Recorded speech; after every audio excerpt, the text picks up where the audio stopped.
Oh look, just got off the bus. Look here, look. Look. Perfect timing. Perfect timing. Look. Not perfect timing. So anyhow, yeah. So when Nigerian women are promoting the thought culture, and the thought culture is there is that, what is it? That hoe over there. All right. Those hoes over there. Right. That's the thought culture. They're calling each other boss bitches and bad bitches and hoes and this and that, all that stuff. You know, I'm a hoe and this and that. And this is the rap American culture, right? Hip hop. This is what it has come to. And many of us don't even understand the cause of it, what is transparent right in front of our eyes for over 2 decades now. Okay? And the US military is involved, the CIA is involved, the FBI is involved, the local state and police is involved, the white supremacists within those apparatus. Okay? And yet we don't even question that. So when now black women travel overseas, and I'll say black women, I'll include Nigerian women in there too. They travel overseas. Those men overseas are going to treat them as such. But they don't understand that concept. You understand what I'm saying? Because they don't have a concept of nation building and a nation of people and how a nation of people should carry themselves. See, this is why white people, wherever they go, they are respected outside of countries that are non-majority white. Asian people, same thing. But black people, but Negropeans, they want to promote, and again, Dr. Amos Wilson says it, that in order for a minority of people to rule the majority, they have to use psychological conditioning. They have to program you to behave and act in a way that's negative. And once you've been programmed into that negative way of thinking and behaving, okay, meaning that they have conditioned us to think backwards again. And because we don't understand our history, because we don't understand technology and what they've done over the past 6 decades, creating technology to use against us, because they have us believing in religion, the vast majority of us, and thinking that it's God this and God that, when it's white supremacists and white supremacy that are doing these things. But we want to remain ignorant to our own destruction. And for those of us who they have created a personalized attack individually, those of us who have awakened and can see the programming and have self-critical thought and awareness and self-correctiveness, right? They'll attack you. And the one thing, particularly me being a target individual, what they try to do to us is that they don't want us to change. They don't want us to change for the better. They want us to change for the worse. So when they start sending you subliminal message that if you don't change, if you do anything that's nice or good, you'll be punished. But if you do something that's bad, you'll be rewarded. This is the way and how they condition your mind.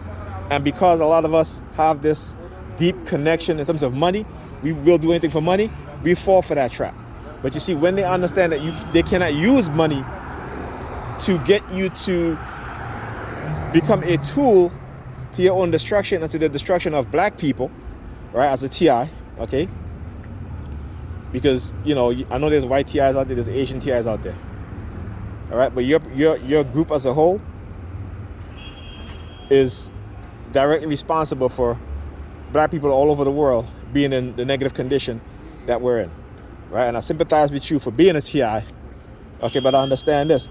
There was no COINTELPRO movement against you guys here in the United States, whether you're white, you're Asian, what have you. There may have been some in terms of the Asian community during, the Japanese community during World War II, but it wasn't like COINTELPRO, okay? Now, I understand in East Germany, that was just assumed, but it wasn't because of the color of your skin. It wasn't because of who you were as a people. It was because of certain ideology that you may have, and certain people who were in position to do certain things to you because of jealousy or envy or what have you, had it done to you, right? Had it done to those people, I should say, in just assumed, right? So, they, you know, in Germany, they wasn't looking for no black messiah or the white Jesus, like that. But in America, according to the FBI, the CIA, the military, those white supremacists within those organizations were looking for black messiahs, not just a black messiah, but black messiahs, so they can discredit, they can disrupt, they can destroy. This is why black people, particularly black men, when they're young, they are targeted the most. Okay? Because it is part of the white supremacist playbook, is to get them when they are young, when they're young and ignorant. Let's condition them to go against their purpose. Okay? This is why they kill Malcolm X's grandson.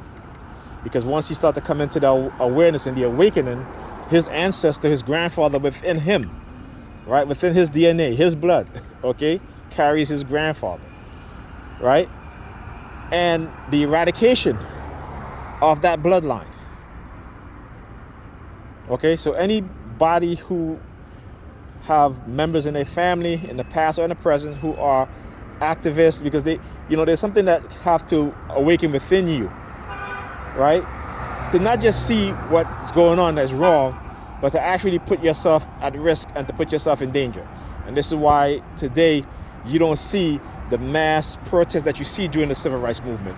You do see protests, okay? And today now you see a lot of white people, which they should be, okay?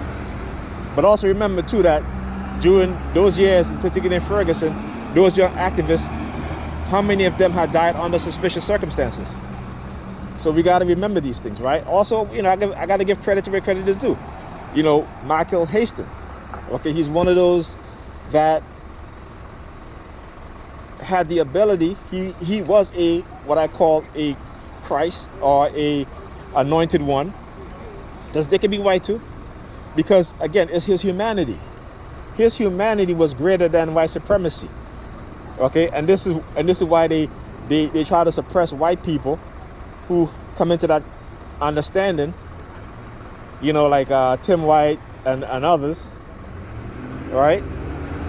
Because they chose their humanity first instead of their white privilege and their white supremacy, even though they understand still that they have the white privilege. Okay, but they are too few and far in between. Too few and far of these individuals to really make a dent, because the vast majority of white people in America are white supremacists. I'm sorry, they are, and they benefit from it. They benefit white supremacy, and they will not give it up. They would. That's the vast majority. I didn't say all, but I do say the vast majority. So whether it's 60%, 70%, 80%, and it's most likely around 70, 75%. Okay? And so when the reason why people say all white people are racist is because they're not doing anything to demolish this white supremacist system. You know, they're not, because they're not going to do that. Let's put it like that. They're not going to do it. They're too indoctrinated. They're too brainwashed, right? And they believe, and you know, and the deception and the lies is a powerful indoctrination. So we got to understand that, right? So anyway, and I would ask you to go look at Michael Hastings. Michael Hastings was a journalist who wrote an article. He wrote a few articles, but one of the most important articles in which got him killed was an article called The Runaway General, in which he exposed the military, the CIA, for using psychological operations on senators to increase the defense budget. And if you look between 2005 to 2015, I think when he died, you'll see an exponential increase in the military budget. And because he exposed that, they killed him. A lot of people don't understand that, right? So, you know, again, like I said, I always give credit where credit is due. And I respect those who put their humanity, first, particularly those that are not black, in terms of exposing the things that goes on within their own culture, the white supremacist culture. All right? So, as I was saying, we as black people have to take a stand against the Negropean mentality in terms of their projection, because they are being manipulated and controlled. And we who know better have to teach them better. Okay, we have to bring them into the understanding of what is really going on. And it may be hard, but again, like I said, you got to take yourself, you got to say to yourself, this is not just about me. This is not just also about my kids, my family, but it's about your family, your children also. Okay? And this is what they have done to us. And like I said, you read the book, The Golden Stool. It talks about how the white colonists, the colonial powers, decided what they wanted to do to black people, right? Which is to create within the African mind, the African body, replacing the African mind with a European mind, right? In order to ensure the rule and the control of African people. Right? It's called, I'm going to do, I am going to do a show on that. Like I said, there's a lot of things I want to do, but I'm so, I have my kids and, I try to spend as much time with them as I can. One of the things that they were trying to do to me early on was to not keep me from my children. It's like, forget about your kids, focus on doing this, focus on doing that, focus on doing that. But I understand that in our community, the black community, fathers are very important. Okay? And whether you're with your children every day or not, if you're not with your children every day, then you should make every effort to see your children and be your children as much as possible as fathers. Doesn't matter if it's an hour, 2 hours, 3 hours, doesn't matter. But you spend as much time to be with your children or your kid, right? So this is what they were trying to do. And I knew because of that, and again, as men, not just black men, but as men, kids learn to become and have more discipline, have more structure, have a better understanding of the world, because men, we look at things from a logical standpoint, as opposed to women look at things from a more fantasy-driven mindset, a more delusional mindset, because they are easily influenced by certain things. And the white supremacists know that, and they use it against our people and our women all the time. All right? Anyway, my bus is here.